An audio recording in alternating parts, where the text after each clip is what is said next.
En réalité, on ne rentre pas dans les réformes. On rentre dans ce que Maître Simon a appelé les réformettes.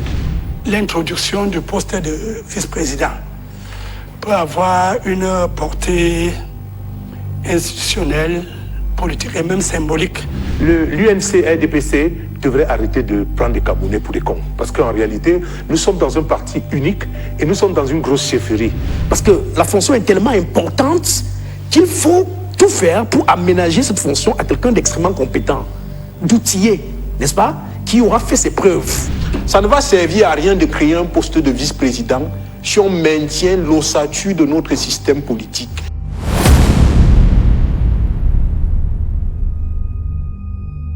Vice-président nommé, mandat réduit à 5 ans, âge plafond pour les candidats. Les grandes lignes se précisent. Mais entre garantie institutionnelle et dauphinat masqué, les experts divergent radicalement sur ce que cette réforme dit vraiment du régime Biya. Est-ce qu'on imagine une telle réforme aussi importante pour le pays être adoptée juste par une Assemblée nationale, un Parlement monocolore, sans l'avis des autres? Depuis plusieurs semaines, une mouture circule en sous-marin dans les cercles du pouvoir. Les cabinets d'avocats et les rédactions. Elle parle de vice-président de la République, de réduction du mandat présidentiel de 7 à 5 ans, d'un âge plafond pour les candidats à la magistrature suprême et du rétablissement de la limitation à 2 mandats supprimée par la révision constitutionnelle de 2008. Le Cameroun est peut-être à l'orée d'un tournant historique ou d'une gigantesque opération de maquillage institutionnel. La frontière entre les deux, selon les experts suivis ce week-end, est aussi mince qu'une signature au bas d'un décret. Le président va continuer d'être un Jupiter constitutionnel, ça veut dire qu'il va continuer d'être le DGSN, il va continuer d'être le vrai ministre des marchés publics, il va continuer d'être le vrai ministre de la justice, il va continuer d'être le vrai président de la CONAC. Ça veut dire qu'on n'aura pas résolu le problème.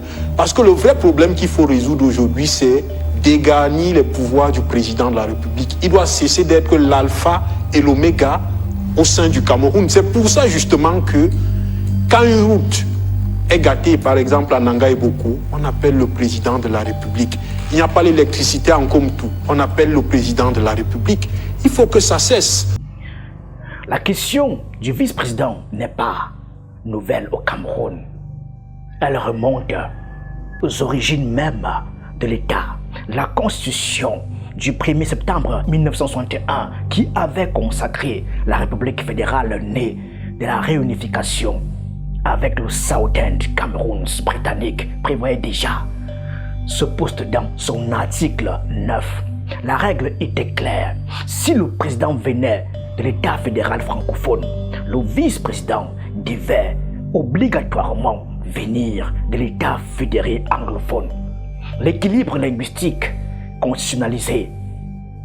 La question avait ressurgi à chaque crise de succession latente, à chaque rumeur sur la santé du chef de l'État, sans jamais aboutir.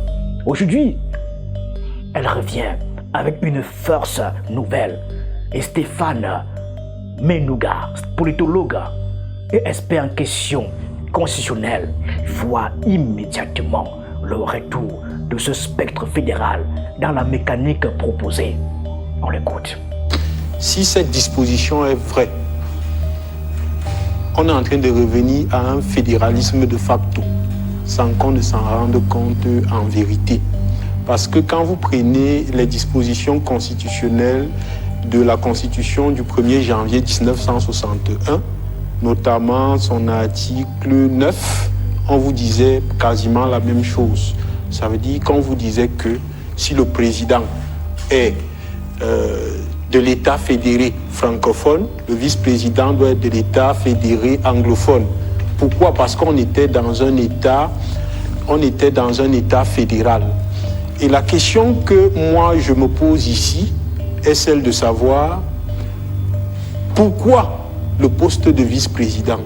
Est-ce qu'on veut créer un poste de vice-président simplement pour, j'ai envie de dire quoi, pour assurer une certaine transition? Parce qu'à la lecture de cette disposition-là, le vice-président serait celui qui assurerait la transition et permettrait justement à un système politique de se pérenniser.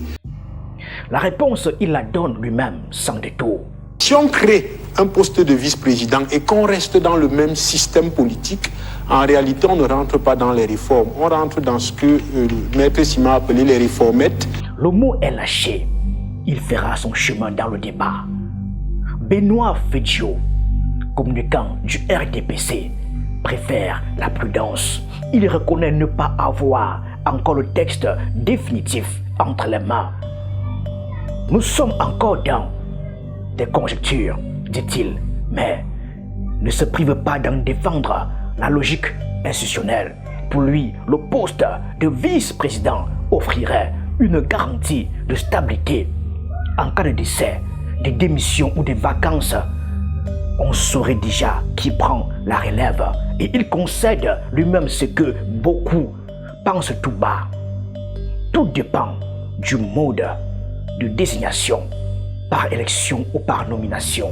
Les deux formules changent fondamentalement la nature de la fonction. Il cite les exemples du Nigeria et du Ghana où des vice-présidents ont alimenté des turbulences internes plutôt que d'assurer la sérénité. On écoute Benoît Fedio. Nous avons dit tout dépend du mode aussi de choix que les tests vont adopter. Par vote, par le mode de désignation, soit par élection, soit par nomination. Parce que les deux modes, chaque mode change, n'est-ce pas, les attentes de la fonction. Et nous avons vu un peu le cas du Nigeria, du Ghana, avec les vice-présidents qui montent. Et le mode de désignation, comme j'ai dit, peut développer des ambitions chez les vice-présidents et on se retrouve avec d'autres tensions. C'est précisément sur ce point que le débat se cristallise et que la mouture circulante révèle ses véritables intentions. Selon les informations publiées dans Mutation du 24 mars 2026, le projet est maintenant documenté dans ses grandes lignes. Le vice-président serait nommé par le chef de l'État après consultation du Parlement. Il serait la deuxième personnalité de l'État dans l'ordre protocolaire, sans être lié à la durée du mandat présidentiel. Ce qui signifie qu'il peut être remplacé à tout moment. Il serait d'origine anglophone si le président est francophone et inversement. Il achèverait le mandat présidentiel en cas de vacances définitives. Une nomination donc, pas une élection. C'est une nuance qui change tout ici. Et Stéphane Menouga la démonte pièce par pièce dans une intervention encore plus tranchante. On l'écoute. Si on nomme le vice-président, en réalité, on se choisit un dauphin. En vérité, ça veut dire que vous choisissez votre dauphin. Or, s'il est élu, parce que s'il est élu, on pourrait ne pas voter le président parce qu'on estime que son vice-président est incompétent. Ça vous oblige à choisir quelqu'un de compétent en allant aux élections. Or, par voie de nomination, vous pouvez nommer même un pantin. Vous pouvez nommer même un incompétent. Parce qu'en fait, vous avez le pouvoir du décret. Donc moi, je pense que s'il faut institutionnaliser le poste de vice-président au Cameroun, il faudrait que ce vice-président aille aux élections avec le président de la République. Ça lui permettra également même d'avoir une certaine légitimité. C'est très important. Parce que s'il doit être nommé, en réalité, il est déjà d'abord dépendant du président de la République, qui peut également le dégommer à tout moment. Il soulève ensuite une contradiction institutionnelle rarement formulée avec autant de netteté. Si la création d'un vice-président vise à gérer la vacance du pouvoir, alors le Sénat perd sa dernière justification constitutionnelle, car Depuis 2013, la seule utilité réelle du Sénat camerounais était précisément d'assurer via son président l'intérim en cas de vacances à la présidence.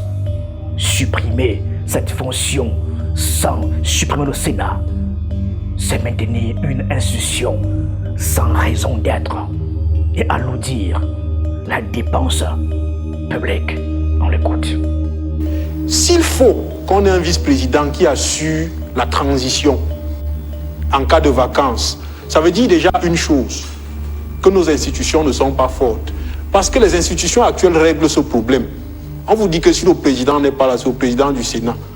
Dans un état où les institutions sont fortes, ça veut dire que la question de vacances ne doit pas se poser quand les institutions sont fortes. Et maintenant, si on estime donc que les institutions ne sont pas fortes, ça veut dire que le Sénat doit disparaître. Parce que la seule utilité du Sénat au Cameroun actuellement, c'était qu'en cas de vacances de la présidence ou du président de la République, le président du Sénat assure l'intérim jusqu'à l'organisation des élections. Parce que jusqu'à aujourd'hui, il est difficile de présenter un état de service du Sénat depuis 2013. On était encore d'accord avec son existence parce qu'on se disait que, ok, si le président de la République n'est pas là, au moins le président du Sénat va nous permettre d'assurer l'intérim jusqu'à ce qu'on ait un nouveau président. Aimé Sadou de la société civile pose la question autrement, avec cette franchise du citoyen ordinaire qui n'a plus rien à perdre à dire la vérité. Pour lui, l'urgence n'est pas là. L'urgence, c'est la réforme de la loi électorale. C'est le SMIC. C'est le cumul des fonctions. Ces personnages qui sont à la fois ministres généraux par intérim et PCA de multiples structures. Et il pointe là une contradiction centrale dans le projet lui-même. On l'écoute.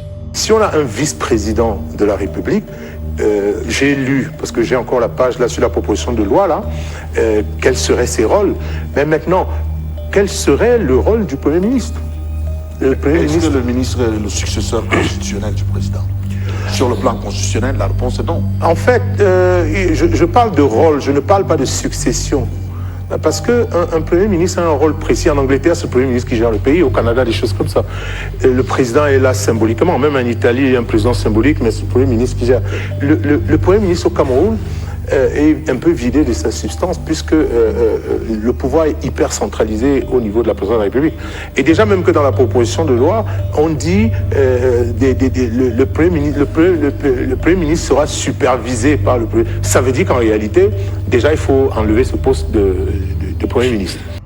C'est David Eboutou, analyste politique, qui apporte l'éclairage le plus précis sur ce que la réforme ferait réellement à l'architecture du pouvoir camerounais, au-delà des symboles visibles. On l'écoute. Quand j'ai lu la mouture qui a circulé sur la vice-présidence, on voit très clairement que on va vider carrément le poste de la fonction de secrétaire général de ses prérogatives. Et vous savez que la fonction de secrétaire général de la présidence de la République au Cameroun, c'est une fonction qui fait de celui qui est nommé un président bis. C'est pratiquement lui qui gère tout. Il a d'ailleurs ce qu'on appelle la délégation de signature permanente. Puisque là, dans ce texte-là, je vois plutôt que c'est le vice-président qui aura la délégation permanente de signature. Et l'actuel, ou alors le secrétaire général de la présidence, va simplement être sous sa coupole. Donc, va travailler sous la coordination du vice-président. Ce point est capital. Il signifie que la réforme ne crée pas seulement un nouveau poste. Elle redistribue l'ensemble de l'organigramme informel du pouvoir.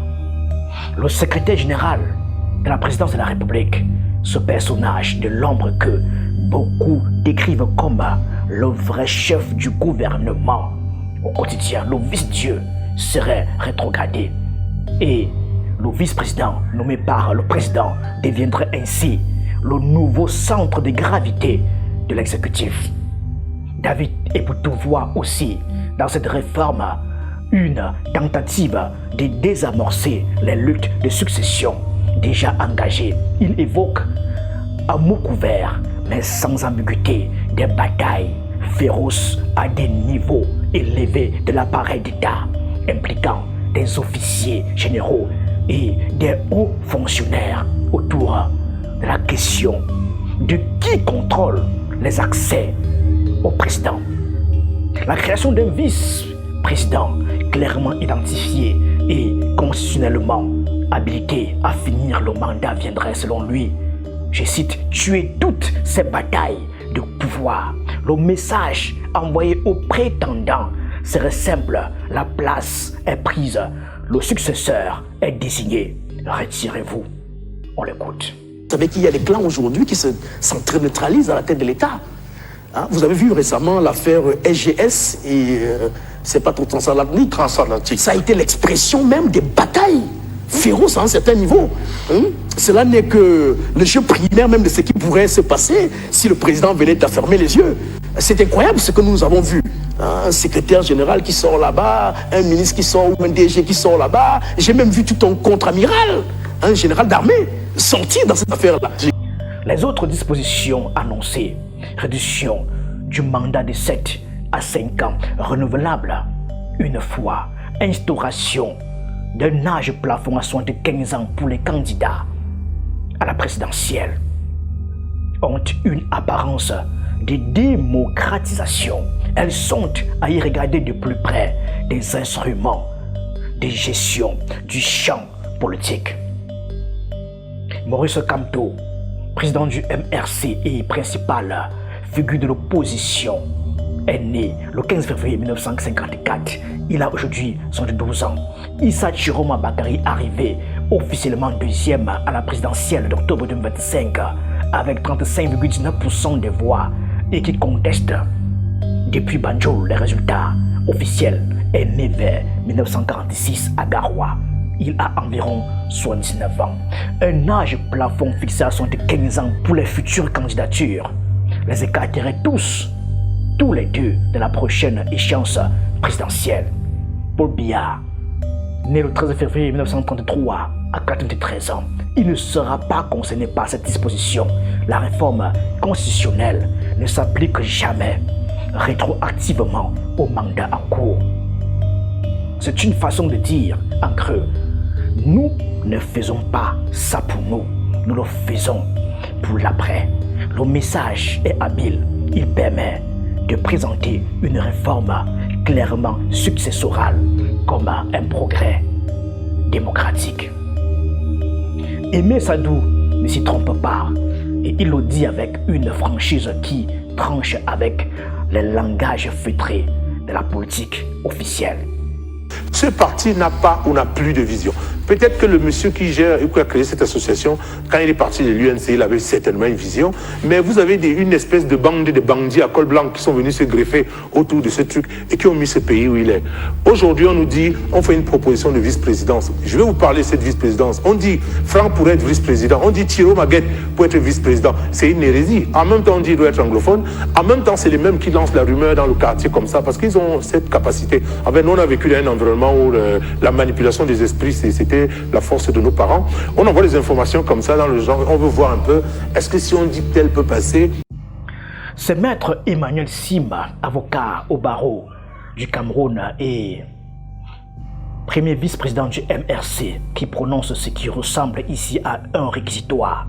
Sa voix monte au fil de cette émission Canal Presse sur Canal 2 ce dimanche. Ce n'est plus du commentaire juridique, c'est presque du témoignage, celui d'un homme qui a consacré sa carrière au droit et qui regarde son pays prendre des décisions majeures, sans processus, sans débat, sans le peuple, le vrai acteur. On l'écoute.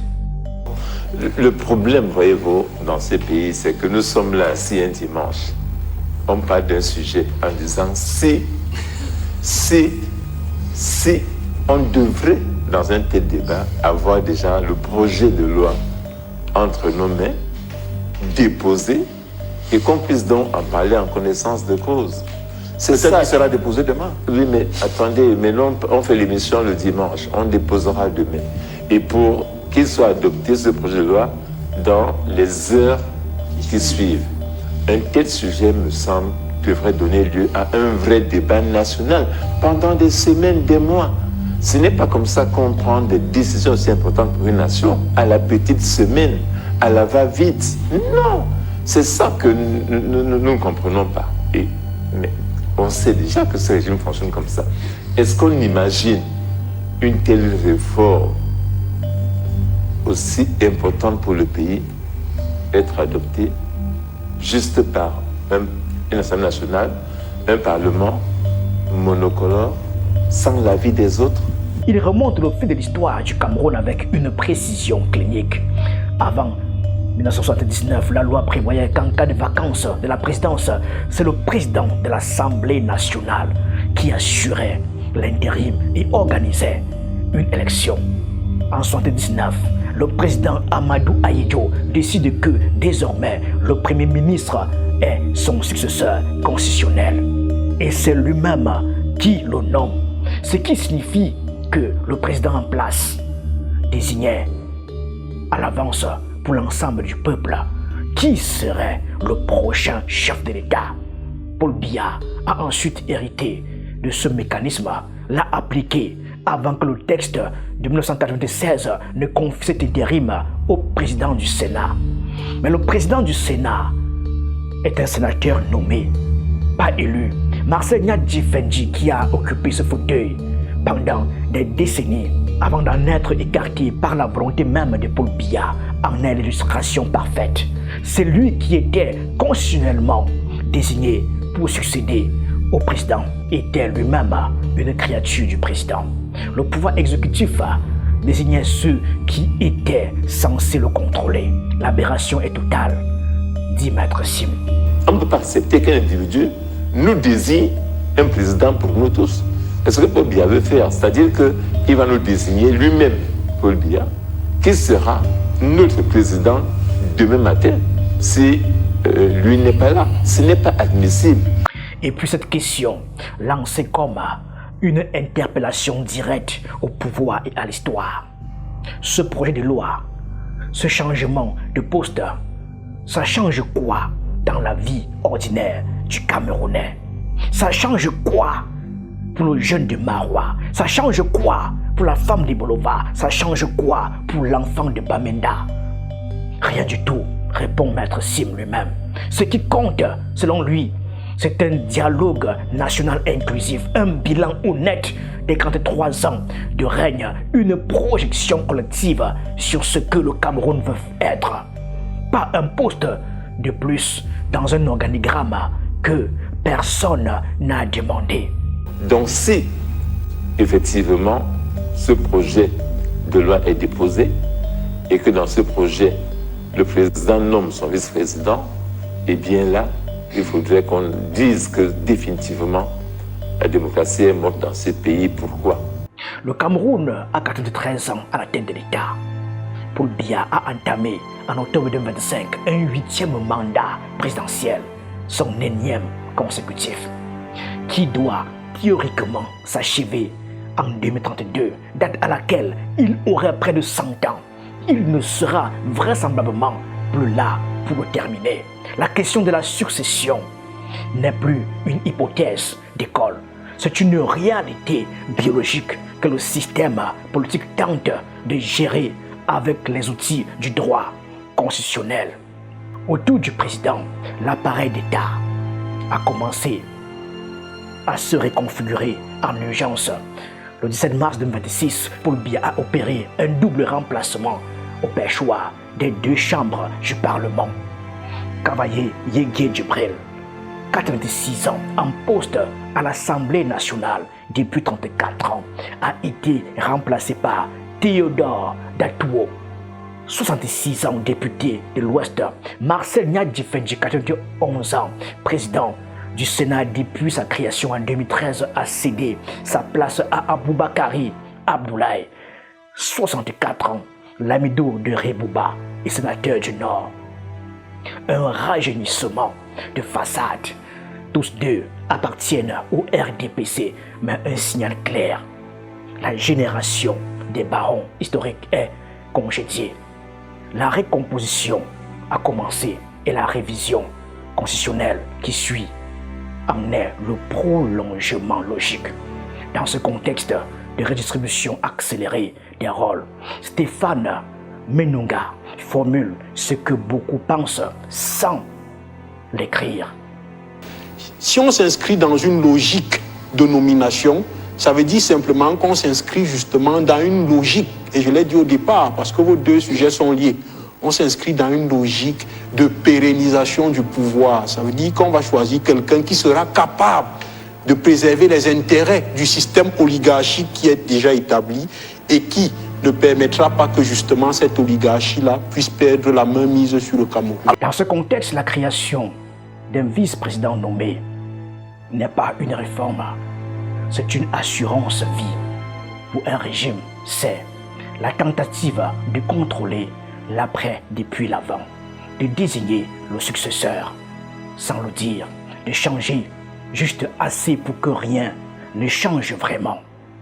L'Assemblée nationale votera, le texte passera et le Cameroun se retrouvera avec une constitution révisée, un vice-président nommé par décret.